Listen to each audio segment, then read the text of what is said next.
Hola a todos. El objetivo de este vídeo es explicar con detalle la llamada Fast Fourier Transform, FFT.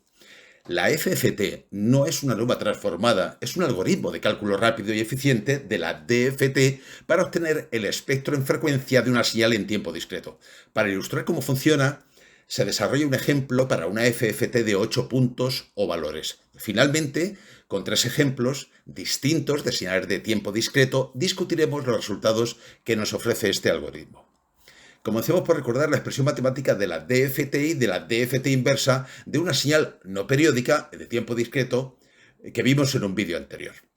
Veis las dos expresiones y como ya se explicó al estudiar la DFT, la periodicidad está siempre implícita en x de k, ya que la obtuvimos haciendo el desarrollo en serie de Fourier discreta de una señal en principio no periódica, x de n, que la convertíamos en periódica de periodo n mayúscula. Por tanto, lo que conseguimos de esta manera es una señal x de k que no es periódica y que coincide con la versión periódica de x de k en un periodo, en el dominio de la frecuencia. No se puede ignorar esta periodicidad, como vimos en su momento, pues sería fuente de problemas y errores. La buena noticia es que nos vamos a aprovechar de ella para realizar la FFT. Utilizar el número de multiplicaciones y sumas complejas es una forma de medir la complejidad de un algoritmo. La FFT es la que mejor complejidad presenta en comparación con otros algoritmos como el de Koechel o el de la transformada de Chirp. Ambos pueden encontrarse en el libro de Oppenheim, Tratamiento de señales de tiempo discreto. Por tanto, la complejidad computacional de la DFT sería, tomando las multiplicaciones y las sumas, pues fijaos, se requieren n al cuadrado multiplicaciones complejas, así como n por n menos 1 sumas complejas. La FFT es un algoritmo para calcular la DFT de forma eficiente, reduciendo el número de operaciones. No es, por tanto, una nueva transformada. Se trata de transformar una DFT de n puntos o valores, es decir, para señales x de n conteniendo n valores, que no es periódica, hay que entender esto bien, aunque la periodicidad, como digo y repetiré, está siempre implícita en n DFTs de un punto o valores. Se debe a Cooley y a Tarky, que en 1965 publicaron un famoso artículo sobre o desarrollando el algoritmo FFT en una revista, en la American Mathematics Computation Society. Aunque hay que decir que ya en 1805 Carl Friedrich Gauss utilizó un sistema parecido para astronomía. Como ya hemos dicho, hay que tener siempre en cuenta la periodicidad inherente n, tanto de x de n como x de k. Nosotros nos circunscribimos a un periodo, porque estamos suponiendo que x de n e x de k, sin el sombrerito aquel que le poníamos en el vídeo anterior, son no periódicas, pero construimos una periodicidad artificial para poder utilizar el desarrollo en serie de Fourier discreta. Bien, aquí no podemos perder de vista este hecho porque nos podría dar problemas a la hora de tomar o hacer cálculos, como veremos un poquito más adelante. En la ecuación general de la DFT, la exponencial compleja, en general, decíamos, como veis en la figura, se sustituye por una omega sub n mayúscula que cumple las siguientes propiedades. Fijaos, ahí tenéis a la parte izquierda, las dos primeras propiedades, donde, se dice omega super k por n menos n, y sub n, si lo pongo en forma de exponencial compleja, es fácil demostrar que es igual a omega super menos k por n, y subíndice n mayúscula. Y bueno, ahí tenéis algunas igualdades. Luego la periodicidad en el tiempo y la frecuencia, que está implícita, pues me permite obtener las dos igualdades que tenemos en la parte inferior izquierda. Eso trae como consecuencia que puedo afirmar que la exponencial compleja de n más n minúscula pues es igual a la exponencial compleja de n minúscula. Hablo de exponencial compleja por no repetir permanentemente w, omega, en fin, etc. Y que la exponencial compleja de n más n medios, que lo tenéis en la parte de la derecha, es igual a menos la exponencial compleja de n minúscula. Y que la exponencial compleja de n mayúscula por k es 1. O que la exponencial compleja de elevada al cuadrado, por decirlo así, ¿de acuerdo? Es igual a la exponencial compleja de n medios. En fin, son igualdades que se pueden demostrar fácilmente y que al fin y al cabo, bueno, lo único que hace omega sub n mayúscula es hacer más compactas y manejables las expresiones, pero que vosotros podéis hacer o comprobar todas estas igualdades de forma sencilla, manejando, como digo, exponenciales complejas. Bien, vamos a considerar en adelante que n es potencia de 2. Por ejemplo, n mayúscula es igual a 2 elevado a m minúscula. Obviamente, n no tendría por qué ser potencia de 2, pero siempre es posible, completando con cero la señal x de n. Recordad que es una señal no periódica, yo la puedo rellenar con ceros para que se cumpla esta, o valores nulos, por decirlo así, para que se cumpla este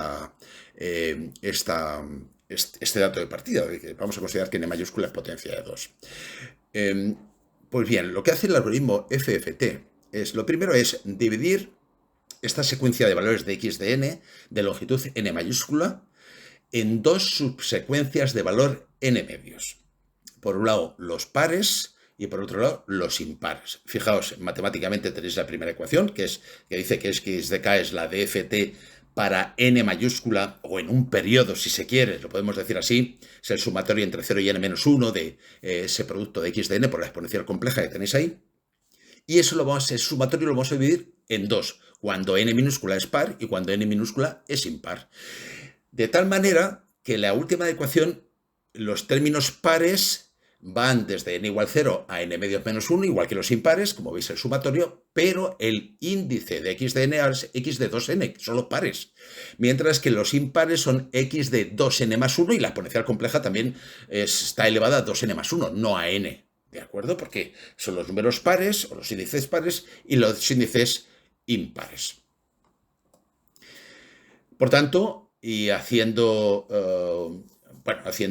manejando un poco las igualdades que veíamos antes en las exponenciales complejas, me queda la ecuación matemática que tenéis en la parte superior. Fijaos que aparece ahí un término exponencial compleja de n medios, n mayúscula medios, omega elevado a kn subíndice de n medios, y lo mismo en los términos impares. ¿De acuerdo?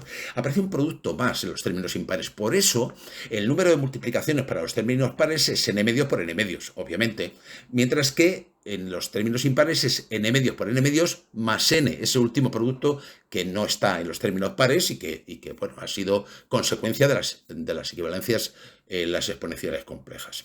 Esta última ecuación muestra que la DFT de n puntos es la suma de dos DFT de n medio puntos con n más n al cuadrado medios multiplicaciones y n por n menos 1 sumas. Hemos mejorado las multiplicaciones, las sumas no, de momento, totales, pero las multiplicaciones hemos mejorado notablemente, simplemente por el hecho de hacer esta separación entre términos pares y términos impares. Teniendo en cuenta además, como se ha visto anteriormente, esa igualdad que tenéis en la parte superior, es decir, que la exponencial compleja de k más n medios es igual a menos la exponencial compleja de k, siempre dentro de un periodo n mayúscula, siempre para n puntos. Y definimos dos nuevas funciones, g mayúscula de k y h mayúscula de k, como las DFTs de n medios puntos de los términos pares y los términos impares, y sabiendo que g de k y h de k son también periódicas de periodo ahora n medios, se podemos reescribir x de k para los términos pares, para los n medios primeros puntos, ¿de acuerdo? O valores, como la suma de g de k más h, exponencial compleja de k por h de k, y el término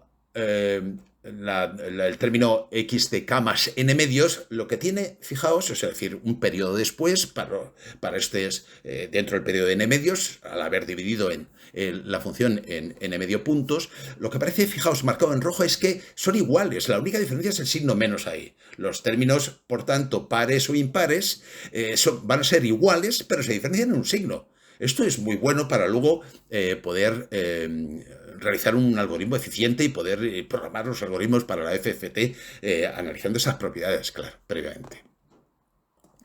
Por tanto, bueno, sigamos a partir de ahora para centrar un poco las ideas. Un ejemplo para n mayúsculo igual a 8. Insisto, una señal x de n que no es periódica, que tiene 8 valores y que coincidiría con una señal periódica de periodo n igual a 8 en un periodo. Esto lo recuerdo porque la periodicidad, insisto una vez más, está siempre implícita. Así que al dividir en los términos pares, fijaos en la figura 0, 2, 4 y 6, que tenéis en la parte izquierda de la entrada, y 1, 3, 5 y 7, los términos impares, lo que tengo son dos DFTs de n medio puntos. Esos cruces que aparecen luego a la salida, fijaos que en la parte superior, los términos pares, aparece la función g de 0, g de 1, como hemos dicho antes, hasta g de 3. Mientras que en los términos impares aparece h de 0, h de 1, h de 2, h de 3, como hemos dicho, tal y cual las hemos definido en la diapositiva anterior. Pues bien, siguiendo las ecuaciones anteriores, obtendría el resultado de x de k para los 8 valores, y aquí la terminología gráfica que se suele hacer en los libros de tratamiento digital de la señal es que justo en la parte derecha, donde están las exponenciales complejas, omega super 0 de n mayúscula, omega super 1, etc., eso lo que me está indicando es que esa rama, esa flecha que está por encima de ella, se va a ver ese valor, se va a ver multiplicado por la exponencial compleja correspondiente. Por ejemplo, h de 0, si veis ese vector que me lo manda hacia arriba, hacia la parte superior, hasta llegar a x de 0, antes de sumarla con g de 0, se multiplica por la exponencial compleja omega de 0, omega elevado a 0, de omega de super 0, de n mayúscula. Insisto, porque esta terminología es la que vamos a arrastrar a lo largo del resto de la presentación.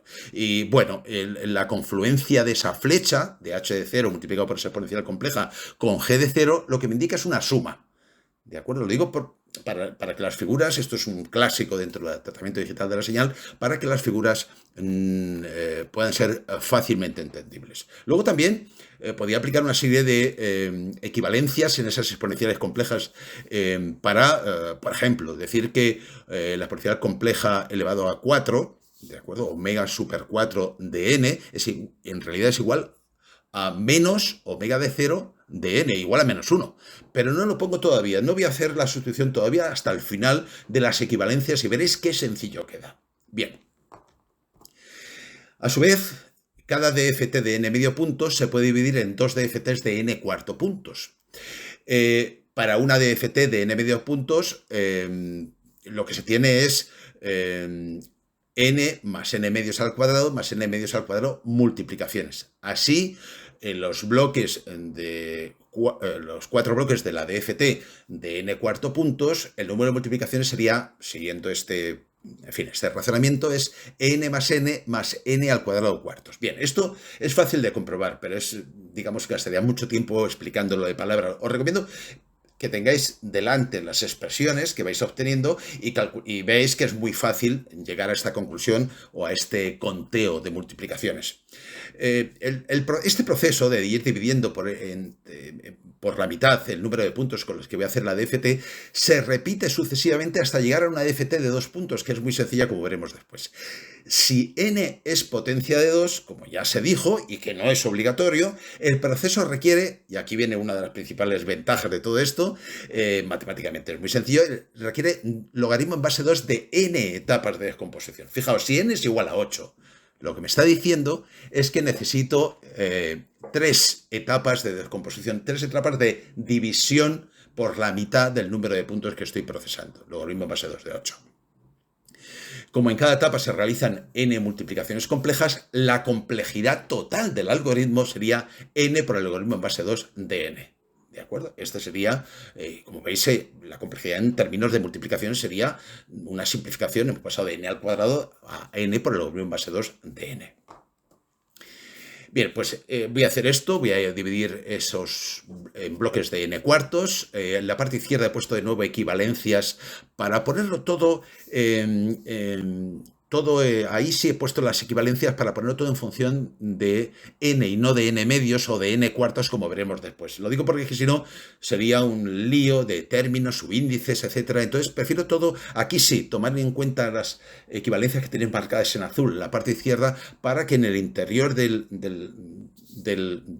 esquema de la FFT pues aparezca todo en función de n mayúscula, no de n medios y mucho menos de n cuartos, y si fuera más grande la FFT, pues ya sería un lío tremendo de valores distintos. Bueno, al hacer eso, pues ya definitivamente tengo al haber dividido por n cuartos, ya he llegado a las tres etapas, he dividido por n medios y por n cuartos, con lo cual tengo las tres etapas, la etapa inicial, la etapa intermedia y la etapa de salida para obtener la FFT, logaritmo en base 2 de n, tres etapas. Bien, aquí he puesto, como digo, todos los coeficientes, todas las expresiones complejas están justo debajo de la flecha que indica el producto de ese término, por esa exponencial compleja. Todo está en función de n mayúscula y, bueno, lo que tengo que hacer es analizar un poquito más, a ver si puedo simplificar aún más este conjunto de productos y sumas hasta llegar a los términos de la FFT, que son los que tenéis en la parte derecha. Para una FFT de 2 puntos, fijaos lo que se cumple. Una FFT de 2 puntos, lo tenéis ahí, es el sumatorio entre 0 y 1, solamente hay dos valores, de x de n, que solo tiene 2 puntos, o dos valores, el 0 y el 1, ¿de acuerdo? Por una exponencial compleja elevado de dos valores, elevado a k por n. Bien, lo que significa es que para k igual a 0, en esa expresión que tenéis en la parte superior, lo que tengo es que x de 0, x mayúscula de 0, sería x minúscula de 0 más x minúscula de 1, esos dos primeros valores. Pero para k igual a 1, lo que tengo es la diferencia de esos valores. Esos términos pares, recordad que decíamos, se suman, los pares y los impares, para k impar se restan, ¿de acuerdo? Bien, pues entonces gráficamente lo que tengo aquí es lo que se llama una mariposa butterfly en la terminología. Fijaos cómo tengo x mayúscula de 0 y x mayúscula de 1 a partir de x minúscula, los valores de entrada de la señal no periódica, x de 0 y x de 1. Simplemente 1 lo multiplico por 1, que es exponencial compleja elevada a 0, es 1, y exponencial compleja elevada a 1, que es menos 1. Para, insisto, dos valores, para dos valores. Generalizando para n puntos y para un valor genérico k igual a r, en cada etapa i de las que tenga el algoritmo, dependiendo, ya digo, del número de puntos que tenga la señal original para procesar, tengo esas dos expresiones que lo que me dicen es, gráficamente, que para la etapa i menos 1 hacia la etapa i he generalizado la mariposa o butterfly y tengo ahí la relación con las exponenciales complejas exactamente igual que hemos hecho para 2 puntos, pero ahora hemos generalizado. No me voy a parar mucho aquí, pero id con cuidado y veréis que efectivamente esto es así. Lo que sí podemos hacer es empezar a aplicar ya algunas propiedades, algunas equivalencias entre exponenciales complejas. La primera es que la exponencial compleja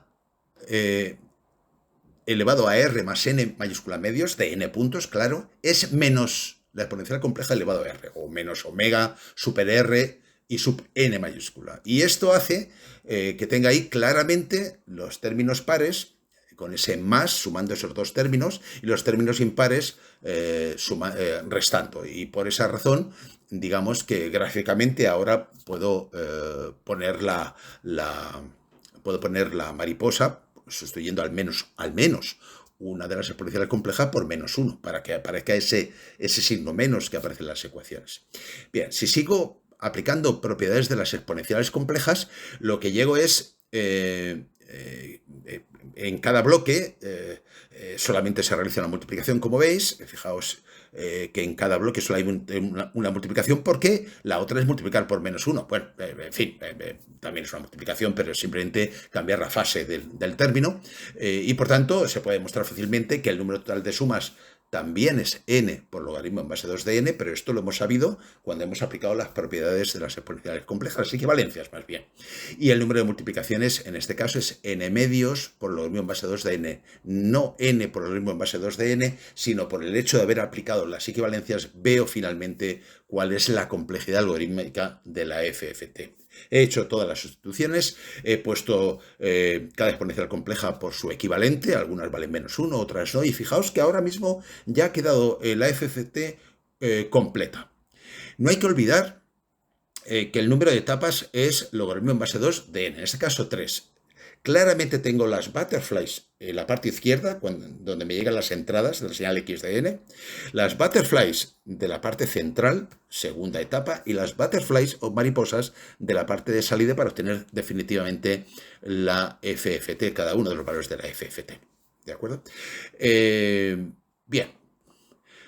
Finalmente, podemos ver que los datos de entrada de la señal de tiempo discreto han de ser reordenados de una manera un poco curiosa. Si nos hemos fijado, los valores en la figura anterior, los valores no van de 0 a 7 en la señal de entrada, sino que tiene digamos, una forma, una reordenación para que el algoritmo sea bastante eficiente, un poco especial, lo que se llama bit reversal.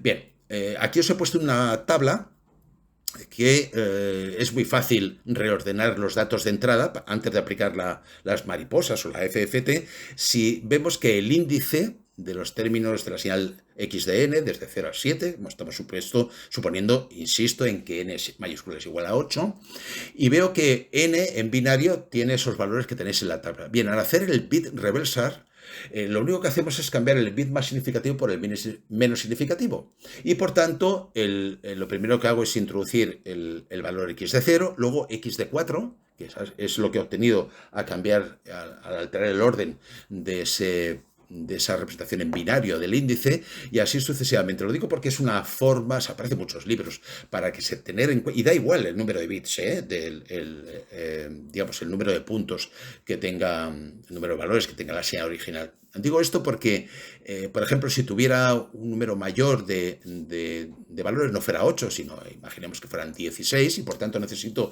para representar los índices, los n minúsculas de 0 al 15, necesito 4 bits. ¿Cómo se hace el bit reversal de esto? Pues es muy sencillo. Digamos que lo que se hace es coger el bit más significativo y el menos significativo, se invierten, se cambian uno por el otro, luego se cogen los dos bits siguientes en orden decreciente y en orden creciente de los bits significativos, se invierten entre sí y así sucesivamente. Bueno, en el caso de para 4 bits ya habríamos terminado, pero si hubiera más puntos, pues se sigue este algoritmo y con eso se consigue saber cómo tienen que estar ordenados los datos de entrada antes de su procesamiento en la FFT. Y esto es muy bueno, sobre todo para hacer un algoritmo o programar un algoritmo en un micro y que se haga de forma eficiente, claro. Bueno, aquí tenéis finalmente las ecuaciones finales para n igual a 8, de los 8 valores de x de 0 a x de 7, con las exponenciales complejas correspondientes, y salvo error, este es digamos, el resultado de desarrollar, bueno, para 8 puntos, a partir de la FFT, pues leyendo con cuidado la figura que hemos visto antes, pues bueno, se obtiene esto. Bien, no podemos olvidar, para interpretar los resultados, que todo esto proviene pues bien, de la ecuación de la DCT para 8 puntos, desde n igual a 0 hasta n igual a 7, la tenéis ahí en la parte superior. Para cada valor de k, os recuerdo que tenemos una componente discreta en la frecuencia. Para k igual a 0 se obtiene, por decirlo así, la componente continua de la DCT, que son 8 valores reales, como podemos ver en la ecuación. Os he puesto ahí, pero también podemos ver en la diapositiva anterior, la ecuación de la diapositiva anterior. Para el k igual a 1 podríamos decir que es el primer armónico, por decirlo así, de la DCT, y en fin, no tiene por qué ser real. De hecho, será un número complejo con parte real y parte imaginaria, o si se quiere, con módulo y argumento, o módulo y fase. Bueno, yo lo llamo que es el primer armónico y que, bueno, se correspondería con la frecuencia de muestreo de la señal original para obtener x de n. En fin, bueno, no voy a incidir mucho en esto porque está muy explicado en muchos libros, pero es algo así como el primer armónico de la señal. Bien. También podemos ver, por ejemplo, para k igual a 4, que también tiene 8 valores reales, similares a x de 0, pero con signo negativo en los términos impares, como ya sabíamos. Recordad esto porque esto es muy importante. Si observamos los valores para x de 4, es decir, para n medios, hasta n7 vemos que x de 4 vuelve a ser real, igual que x de 0. Pero no quiere decir nada más que eso, o fase 0. Y que x de 5 tiene los mismos valores que x de 1, pero como decíamos, igual que en el caso de x de 4, al compararlo con x de 0, con los signos cambiados para n impar, que ya habíamos previsto al desarrollar el algoritmo de la FFT. ¿de acuerdo? Lo mismo que en el caso de x de 2 con x de 6 y finalmente de x de 3 con x de 7, que es lo que tenéis aquí en la figura. Fijaos, x de 3 y x de 7 son muy similares, solamente que los términos para n impar pues tienen el signo cambiado. No tenéis más que comparar. Bueno, ya para terminar, vamos a aplicar a calcular la FFT para estas tres señales x1, x2 y x3 de n. Las tres señales son no periódicas, aunque hay una periodicidad implícita, como hemos venido repitiendo varias veces, porque nos ha permitido llegar hasta aquí, hasta la FFT, a partir de, recordad de un vídeo anterior, de la desarrollo en serie discreta de Fourier. Bien, x1 de n tiene un valor constante de valor igual a 1. He puesto 1 o menos 1 en las otras dos señales, no porque tenga que ser así, sino para que me facilite los cálculos, nada más. x1 de n lo que observo es que solo es distinta de 0 la señal o el valor x mayúscula de 0. La componente continua, por decirlo así, el primer valor para k igual a 0. Evidentemente, si quisiéramos obtener el valor medio de la señal, tendríamos que dividir por el periodo implícito, que es n igual a 8, y tendríamos que, obviamente, el valor medio de esa señal sería 1. ¿De acuerdo? El resto de las componentes en x1 valen 0. En x2 no. En x2 veis que hay cambios en la señal de 1 a 0, de 0 a 1, de 1 a menos 1. Esos cambios implican componentes de alta frecuencia o de alta frecuencia. Bueno, componentes armónicos o información espectral o frecuencial, ¿de acuerdo? Si no hubiera cambios, no, pero como hay cambios de una muestra a la siguiente, pues ocurre esto. En este caso, bueno, sin entrar en más detalles, lo que me doy cuenta es que, bueno, hay una componente continua que es, en este caso, es 2. No tendrá más que sumar las muestras que son distintas de 0.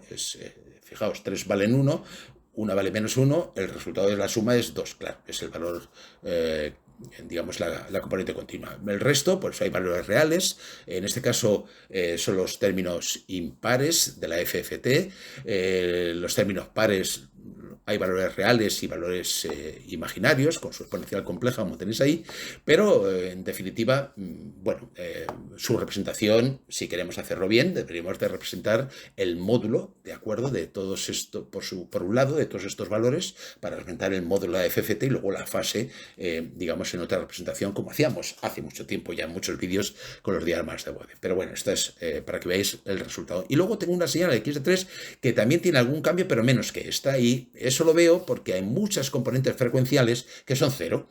Algunas ha dado, bueno, no ha dado casualidad. Si lo analizáis veréis por qué las componentes impares valen 0 y las componentes pares pues son en distinto de 0. ¿De acuerdo? Pero tiene menos información frecuencial o menos, no información, contenido frecuencial porque hay menos cambios que en x2 de n. Bien, pues con esto terminamos la presentación. Espero que os haya gustado. Y bueno, creo que estamos en disposición ya de abordar el estudio para un vídeo siguiente de los filtros digitales. Muchas gracias y hasta el siguiente vídeo.